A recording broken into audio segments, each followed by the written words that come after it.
Jujutsu Kaisen's sequel is insane. An alien that looks just like Sukuna has arrived. Humanity is one step away from war, and the fate of Earth is now resting in the hands of Yuta and Maki's grandchildren. But that's not all. Sukuna gets name dropped not once, but 3 times. The king of Simurians is equal to Sukuna in terms of power. So who is better than anyone to teach them to get stronger than ever? That's right, Yuji Itadori, who is now 83 years old and is hopefully still around. Remember, my boy must have aged differently. After all, he was more of a cursed object than human. Chapter 1 revealed that Yuji Itadori became a legend equal to Gojo as the strongest, but it foreshadowed the fact that sorcerers of today's age do not match their status, nor could they locate Yuji being around anymore. So let's get down to business, breaking down everything that went down in Chapter 2. At the Kyoto Future Science Museum, Japan's Ministry of Health is debating if they should treat the Simurian aliens like a pathogen. Basically, the government is saying, we don't know their religion, language, or culture. We don't know if they carry diseases or unknown effects. So the safest thing is to treat them like a virus, right? But here's the crazy part. The moment you do that, the story states it could trigger a declaration of war. So essentially, if sorcerers treat the Simurians like curses instead of people, the world is finished. As a result, they hold a meeting with the Simurian diplomacy specialist, as well as Maru's evil twin brother. Now, you don't need me to say it, but obviously the Simurian specialist looks a lot like Master Tengen. We learn that the Simurians don't even have specific genders that humans know of. And this reminds me of exactly what Tengen said when she evolved beyond humanity. Tengen informed us that she is not immune to aging despite being immortal. And when she didn't receive a star plasma vessel due to Toji's actions, after 500 years, she ended up looking like this.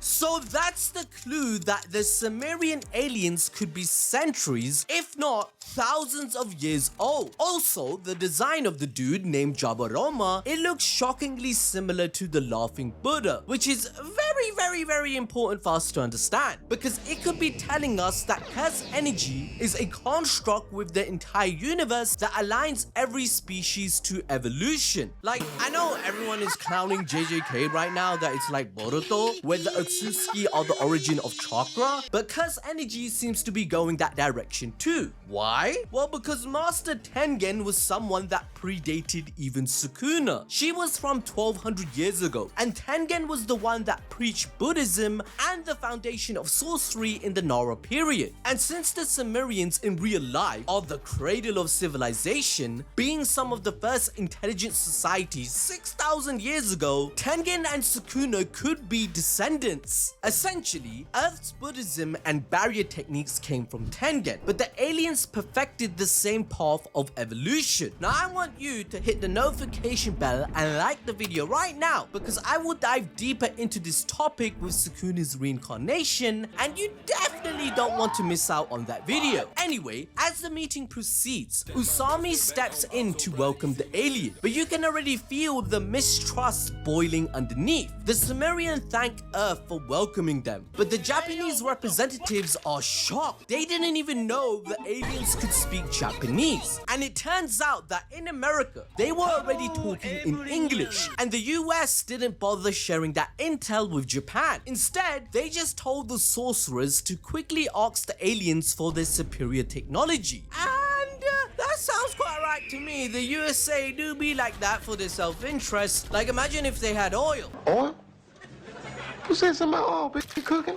The tension then cranks up real fast. Japan can't rely on help from other countries, and then the Simurian diplomat drops a bombshell. Their king wants to be present at the talks. But here's the twist. The aliens won't allow it unless there's zero hostility. Basically, they don't play to human politics, because to them, negotiation only works if both sides show absolute trust, something humans clearly suck at. Just look at our history. And that's the point. This is classic Jujutsu Kaisen storytelling. Fear and suspicion are what create curses, and now that same fear is shaping how humans see the aliens. Think about it, it's the exact same way Sukuna became the Fallen One. Society branded him a monster before he even had a chance, and that rejection pushed him into becoming a calamity. The Simurians are now standing on that same path. The moment the language barrier drops, the aliens are going to flip the script, taking full control of the information war, whilst humanity stands completely exposed. They even dropped the bar that it's meaningless to disarm their king, meaning that this dude has hands rated E for everyone. He can massacre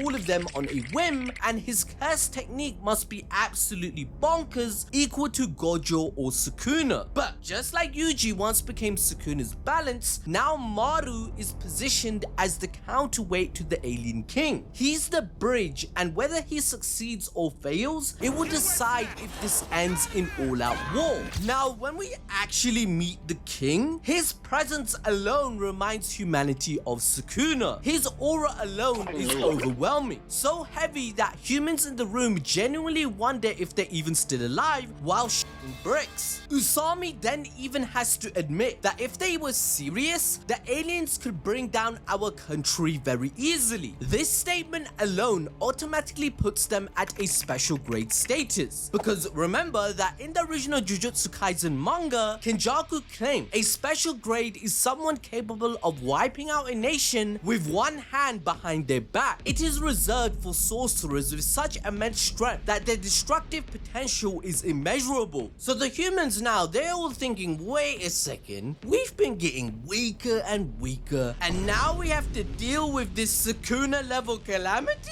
What the fuck do we do? They have already bent over backwards approving all their requests, so should they just do some armament shit thanking Eren for destroying the world? So whilst humanity is collapsing under this Sukuna level threat, it's perfect timing to buy tickets for Attack on Titan Beyond the Walls concert, which is coming to OVO Arena Wembley. The legendary soundtrack will be performed live with full orchestra and visuals. We'll be there too, so you can probably meet us. Grab your tickets now and join us for this once in a lifetime experience. The link would be in the description. Now, given what I said and all the glazing and the power-ups, what do you think the humans do? They say Yuta and Maki's grandchildren will be assigned this mission. And then I hear the most shonen shit I have ever read. Guess what it is?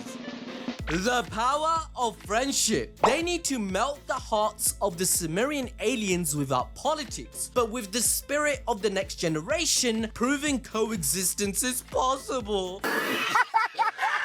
But joking aside, this does portray Gojo's words kinda perfectly. He wanted to change the Jujutsu system, and it's proven that it actually has. Gojo's belief that nobody will ever need to be alone again, and that nurturing the next generation with education is the key to breaking the curse of loneliness and fear, well, that's now being addressed. When have we last heard that the higher-ups are actually working with the young people and will support them no matter what in their mission? Now, the torch is being passed to Yuka, Sugiri, and Maru, proving that Gojo's will is still shaping the future. Now, I know geopolitics is hard to understand and kind of like a bruh moment, but Gege is introducing a lot of it, so I'm going to break it all down. We learned that decades ago, after the treaty, Japan grew overconfident. They hid behind international agreements whilst riding a dangerous wave of nationalism. Like, think about it, they had a monopoly on curse energy. No one could F around and find out against Japan anymore. They had Yuji, Maki, and Yuta being special grades that are legendary. They are capable of taking down an entire country on their own, like I said. Not Megami, of course, he apparently died to a grade 3 curse. Khatam, bye bye, tata, goodbye, gaya.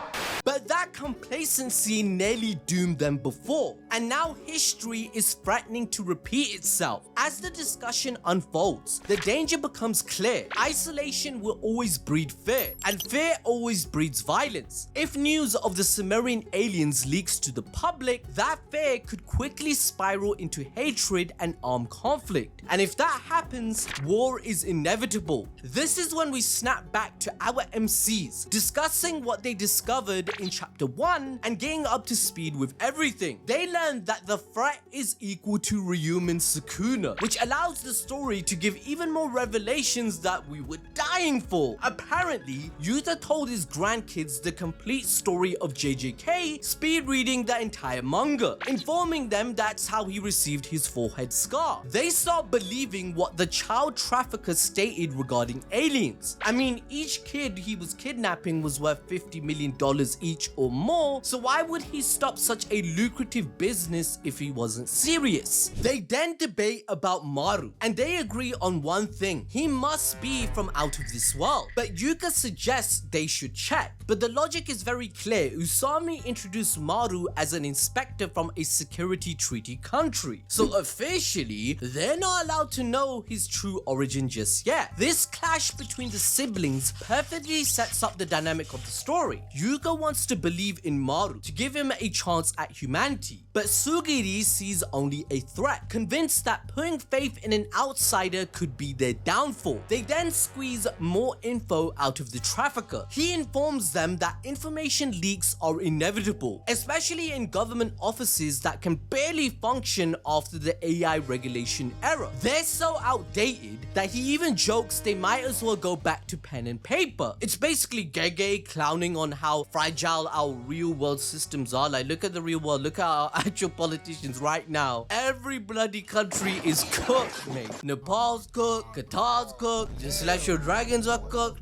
America's cooked, UK's cooked. Every country is getting cooked out here, and we can't even tell what's real or not with AI. Anyway, Yuka, she's still skeptical, and she can't wrap her head around how casually everyone just accepts that aliens are real. The trafficker then arose her, pointing out the irony. She's a sorcerer, someone who literally fights curses and lives off the supernatural every day, yet she finds aliens hard to believe. They then learn that the spaceship is hovering above Japan, but how can it be left undetected, ABD? I mean, a big ass spaceship in the sky, we even know when asteroids are coming from 15 years away and blah blah blah blah, right? How is this possible? Well, it's inferred that the Simurian technology and curse techniques, it actually allows them to pull it off. After all, they know how to do interstellar travel. Like, think about how insane that is. In real science, interstellar travel is practically impossible with our current technology. The distances between the stars are so massive that even traveling at the speed of light, it would take centuries to get anywhere. Just sustaining human life on a ship for that long, it's one of the biggest questions in space exploration. But these Simurians, they've cracked it all. Their technology and powerful techniques are so advanced that not only can they cross the stars, they can keep 50,000 of their people alive on a bloody spaceship being sufficient. They even cloak the whole goddamn thing from human detection with a barrier technique. So that's equally impressive, just as terrifying. However, resources will eventually run out, and that resupply moment could be the turning point where Yuka and Sugiri witness the truth with their own eyes. But as they wait, the siblings finally clash over the ring. Sugiri refuses to give it back to Yuka, and for the first time, he opens up about why.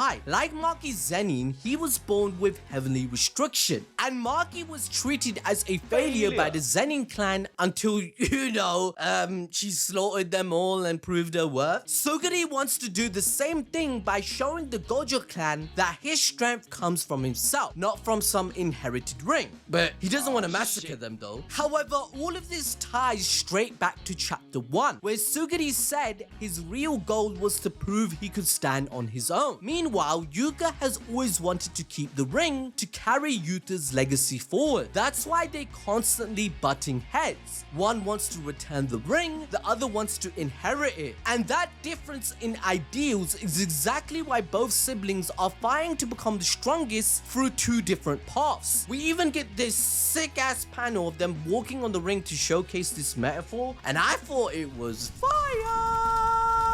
But the question is, how can these guys actually become the strongest if most of the old generation are dead? I mean, a Sukuna level threat is no joke. Well, that's where Yuji Itadori comes in, people. Yuji is the perfect sensei for these kids, and here's why. He's lived through everything they're about to face. From day one, Yuji carried the curse of being branded a monster because of Sukuna. The higher-ups wanted to execute him immediately. Maru now carries the the same way of being seen as an alien. So who better to teach them how to survive mistrust than the guy who turned the king of curses himself? Sugiri wants to walk the path of Maki, proving himself through pure strength. Yuga wants to inherit Yuta's legacy, carrying his ideals forward through bonds and empathy, while Yuji embodies both. His insane physical abilities mirrors Maki, as he was able to keep up with her with no problem, but his compassion and belief in human connection makes him just like Yuta. He's the bridge between their two worlds, the one person who can guide them without choosing sides. He can train both of them on how to get stronger and even unlock domain expansion. Let's not forget, Yuji already broke the cycle once. Choso even admitted his mistake. He realized he chose the easy path, living like a cursed spirit and clinging to violence. But Yuji showed him what it meant to live like a human instead, by enduring pain to protect others and to love despite the suffering. That's why Choso chose to be a human, giving everything to protect Yuji in the end. But that's not all. Even in his fight with Sukuna, he proved the King of Curses wrong in his final moments. He showed that mercy and connection can overcome fear and hatred. So that's exactly what the next generation needs, especially now that the Simurians stand on the same side that Sukuna once did. So even at 83 years old, if Yuji is still alive, he's the only one who can raise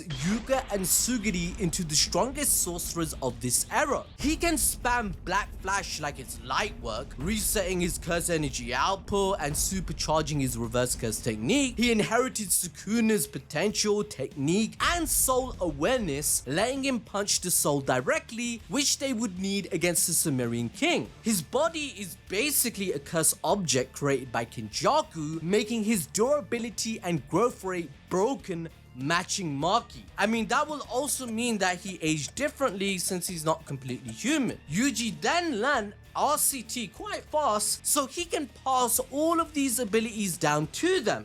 But in the meanwhile, Maru has his own confrontation, meeting his twin brother. Now, unlike Maru, who's been living amongst the sorcerers, Cross immediately reminds him of his true mission to observe humanity. The aliens already know that humans are just like them. Good people and bad people exist everywhere. But as Cross explains, what actually matters is whether their philosophies, values, and sense of right and wrong can align. Without that, coexistence means nothing. We then discover Maru has no influence over the Simurian Council. Their opinions are split. Some want peace, others are ready for war. And when war is mentioned, Maru snaps. To him, conflict should never be an option. But his brother claps back that if Maru believes that, he must prove it by continuing to gather information, as that's his duty as a warrior. Now, in a moment that mirrors Yuji and Sukuna's duality, Maru tries offering food to his brother as a way of connecting, but Cross rejects it, choosing instead to head straight to Jujutsu Tech to see it for himself. However, that's where things spiral down once again. Sugiri runs into Cross, mistaking him for Maru. And being already skeptical of his nature, Sugiri is shocked when Cross brushes him off with arrogance, being rude. This only fuels Sugiri's suspicion and resentment. And just like that, conflict breeds once again, proving how easily both sides can fall into hostility. And people, that's where peak fiction leaves us for this week. Join me again as I will explain Sukuna's reincarnation being inside Maru in our next video. Now, if you want to enjoy more peak fiction, watch this one.